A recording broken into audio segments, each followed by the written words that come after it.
नाज़रीन, शहजाद अकबर के घर को आग लगा दी गई है। लंदन में इनके घर को जलाया गया है। शहजाद अकबर पर 31 दिसंबर की शाम को फिर हमला हुआ है। दूसरा हमला हुआ है। शहजाद अकबर का ट्वीट सामने आ गया है। ये ख़बर आपके सामने रखेंगे। याद रहे कि 24 दिसंबर को भी इनका नाक तोड़ दिया गया, ब्लड निकल रहा था और इल्ज़ाम डायरेक्टली DJSPR पे लगा। अब दूसरा हमला किसने करवाया ये भी आपके सामने रखेंगे। बताया जा रहा है कि एक कोर कमांडर को कत्ल किया गया है। कोर कमांडर किस मुल्क का था, किसने कत्ल करवाया है, इल्ज़ाम पाकिस्तान पर आ गया है। कोर कमांडर अकरमुद्दीन तेहरान में पाकिस्तानी खुफिया अदारों की जानिब से कत्ल करवाया गया। DJSPR से सवालात पूछे जा रहे हैं कि क्यों करवाया, अफ़गानिस्तान बोल पड़ा। ये ख़बर आपके सामने रखेंगे। और मज़ीद जनाब 16 करोड़ और बताया जा रहा है कि 15 करोड़ की पेंशन की मद में जस्टिस मंसूर को दी गई और जस्टिस अतर मनुल्लाह को दी गई। तो बड़ी बात है जनाब, इतनी बड़ी पेंशन्स, इतना इकट्ठा किया गया पैसा इनको पेंशन की मद में दे दिया गया है। ये ख़बर आप सामने रखेंगे क्योंकि अब इनको गिफ्टिंग तो होगी। ये इमरान खान के मुखालिफ भी कहीं ना कहीं पाएंगे। मज़ीद पाकिस्तान रेलवेज़ के फेरिट सेक्टर की रिकॉर्ड आमदन 6 माह में 17 अरब की कमाई है। और यही नहीं बल्कि एक नया चांद चढ़ा दिया गया है। पाकिस्तान के नेशनल शिपिंग कॉरपोरेशन के 30% शेयर फ़रोख्त कर दिए गए हैं। ये ख़बर भी आपके सामने रखेंगे। और अब वज़ीर-ए-आला KPK सोहेल अफरीदी लाहौर के बाद कराची का जनाब मंसूबा बना रहे हैं, उधर जाके इमरान खान के नारे लगवाए जाएँ और दुश्मनों की जनाब जत्थों में इजाफा किया जाए। सो इस तमाम खबरों को डिकोड करते हैं। जल्दी से कमेंट सेक्शन में इमरान खान जिंदाबाद टाइप करें। जब आप इमरान खान जिंदाबाद टाइप करते हैं तो वतन फरोशों को, गद्दारों को खास किस्म की आग लगती है। जनाब हमने इनको आग में जलाते रहने। पाक फौज जिंदाबाद का नारा लगाएं क्योंकि पाक फौज है तो पाकिस्तान जनाब एटलीस्ट दहशत गर्दों से महफूज है। सो रिपोर्ट के मुताबिक शहजाद अकबर का फिर से 31 दिसंबर का ट्वीट आ गया। जनाब कल के रोज़ इनके घर आग से हमला किया गया, आग लगाई गई है। तारीख 31 दिसंबर शाम का वक्त था। जगह इंग्लैंड बताई जा रही है, कैम्ब्रिज बताया जा रहा है।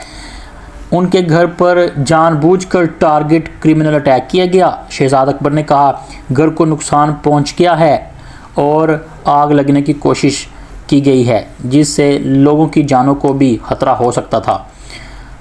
ये ही एक हफ्ते में दूसरा सीरियस अटैक था। 24 दिसंबर को भी फिज़िकल अटैक हुआ। इस हमले में उनको काफ़ी चोटें आई थी, नाक के जनाब डैमेज होने का भी इतलात थी। ये अटैक रैंडम नहीं बल्कि प्लान्ड और टारगेट हैं। सिर्फ घर नहीं, उनकी फैमिली को भी निशाना बनाया गया था। एथराइज्ड का रिस्पॉन्स है कि UK दोनों वाक़यात की इन्वेस्टिगेशंस कर रहे हैं। दोनों को टारगेट अटैक के तौर पर ट्रीट किया जा रहा है। तो ये जनाब इस वक्त शहजाद अकबर के साथ मामलात हैं। तो जिसने फ़ौज से टक्कर ली गोया उसने फिर मौत को गले लगा लिया। तो ये मामला है। और दूसरी जानब इस वक्त तालिबान के जो कमांडर हैं, कमांडर अफ़गान हुकूमत के कमांडर अकरमुद्दीन शरीफ को तेहरान में खुफिया इल्ज़ाम लगा रहा है अफ़गानिस्तान पाकिस्तानियों पर कि खुफिया पाकिस्तानी अदारों की जानिब से कत्ल किया गया है। मोतबर ज़राए के मुताबिक तेहरान में साबिक अफ़गान कमांडर अकरमुद्दीन शरीफ को कत्ल को पाकिस्तानी खुफिया अदारों की कार्रवाई करा दिया जा रहा है। बताया जाता है कि इस हमले का मकसद अफ़गानिस्तान पर डालना है और ईरान और अफ़गानिस्तान के दरमियान ताल्लुकात को ख़राब करना है। ये अफ़गान रिपोर्ट कर रहा है। ज़राए का कहना है कि पाकिस्तानी खुफिया अदारे अपनी प्रॉक्सी अफराद के ज़रिए ईरान में तहरीबी कार्रवाइयाँ अंजाम देने की कोशिश कर रहे हैं ताकि तेहरान और काबुल के दरमियान बदइत्मीदी को बढ़ाया जाए। ईरान अपनी इन्वेस्टमेंट्स जनाब अफ़गानिस्तान से उठा ले और इसको तोड़ा जाए। कमांडर शरीफ का कत्ल और इसके साथ जारी प्रोपेगेंडा इसी मकसद का हिस्सा बताया जाता है।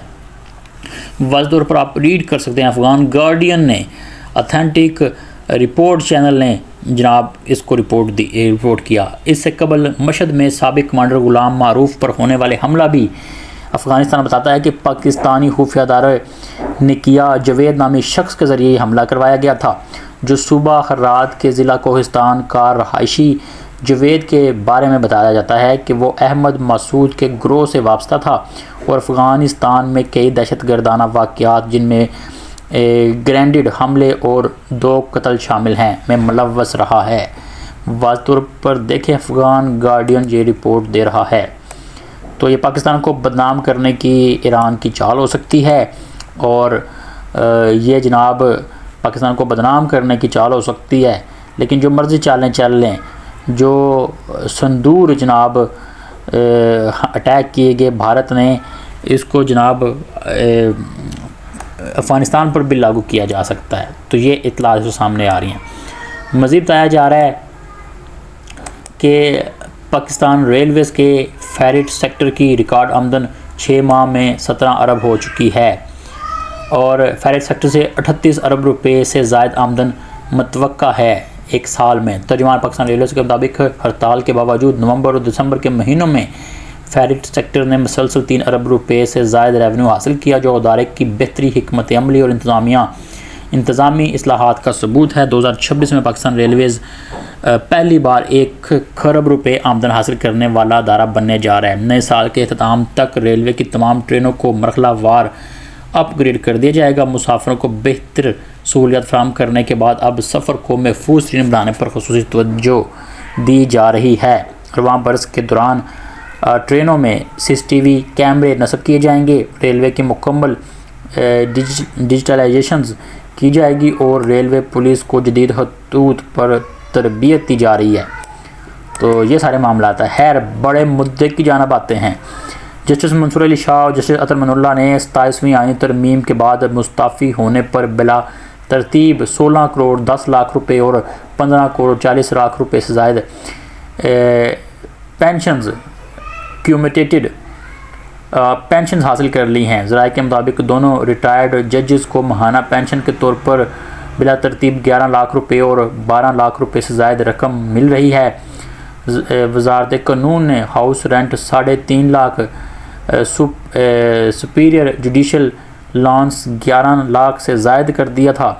जस्टिस मंसूर अली शाह ने 16 साल जबकि जस्टिस अतर मनुल्लाह ने 11 साल से ज़्यादा मुलाजमत की। दोनों 27वीं आईनी तरमीम की मंजूरी के बाद मुस्तफ़ी हुए।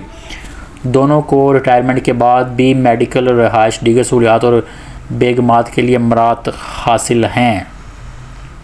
तो ये पाकिस्तान का कानून है और कानून जनाब सिर्फ़ तलीम वालों के लिए है। गुरबत के साथ जनाब इससे भी निचली लकीर पर चलने वालों के लिए जनाब कोई इंसाफ नहीं है। वज़ीर आला खैबर पख्तूनख्वा सोहेल अफरीदी ने भी 9 जनवरी को कराची सिंध के दौरे का ऐलान कर दिया है। एक्सप्रेस न्यूज़ के मुताबिक वज़ीर आला KPK सोहेल अफरीदी ने चंद रोज़ कबल लाहौर का 3 दौरा रोज़ा किया था और अब इन्होंने कराची और सिंध के इलाके में इमरान खान की गूंज लगाने का इरादा बना लिया। सिंध कराची में इमरान खान का पैगाम लेकर जाऊँगा और इमरान खान जिंदाबाद के नारे लगवाऊँगा।